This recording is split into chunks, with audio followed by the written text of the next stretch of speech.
Teka lang, girls versus boys ba talaga to? Ba't parang may babae yata sa amin? Tapos yung team namin ni isa lang ng squad. Lahat kami dito F11 maliban lang sa 4 na kakampi ko. Paglalabanin natin ang 5 babae at 5 lalaki. Ang team na mananalo ay mag-uuwi ng 10,000 pesos.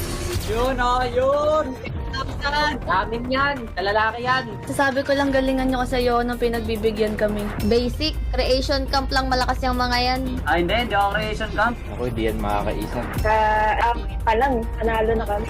Sa ML pa kaya. Ngunit bago tayo magsimula, meron akong offer para sa boys. Kung magpipick kayo ng non-meta heroes, bibigyan ko kayo agad ng tigi 1,000 piso. Teka nga, bakit kailangan may partida sa kalaban? Hindi naman porket babae yung mga yan, hindi na kami kayang tupiin yan. Tingnan nyo nga yan, si Francine kay Gigi tsaka kay Chelsea pa lang, kayang-kaya na kaming matalo. Teka lang, ba't ba kayo nasa gold? Dapat XP ako Oy Raicho, bakit ka nandyan sa XP? At tamo, si Gigi pa kalaban ko. Pag ako nagpapid, walang sisihan Tapusin, pinasok sa loob kahit walang panakas. Okay, wala na, ayoko na. Buti na lang, may recall. At ngayon paparating na ang second turtle. Ang team na hindi makakakuha nito ay merong parusa. Sige. Mag-freeze kayo for 20 seconds.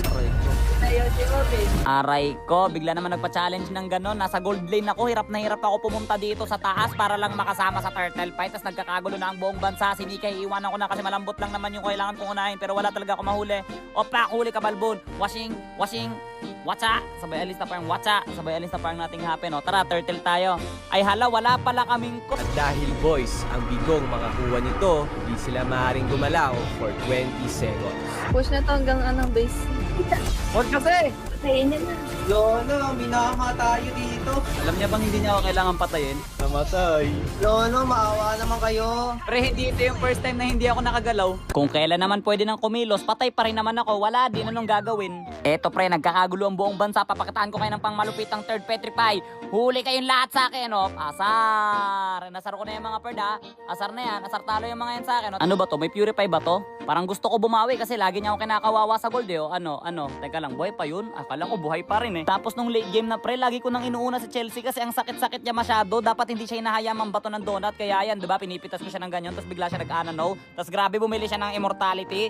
Grabe naman yung pinakataan kami ng buy and sell sa mukha. Tapos nakaligtas pa. Halimaw talaga itong mga babaeng to ba? Teka lang.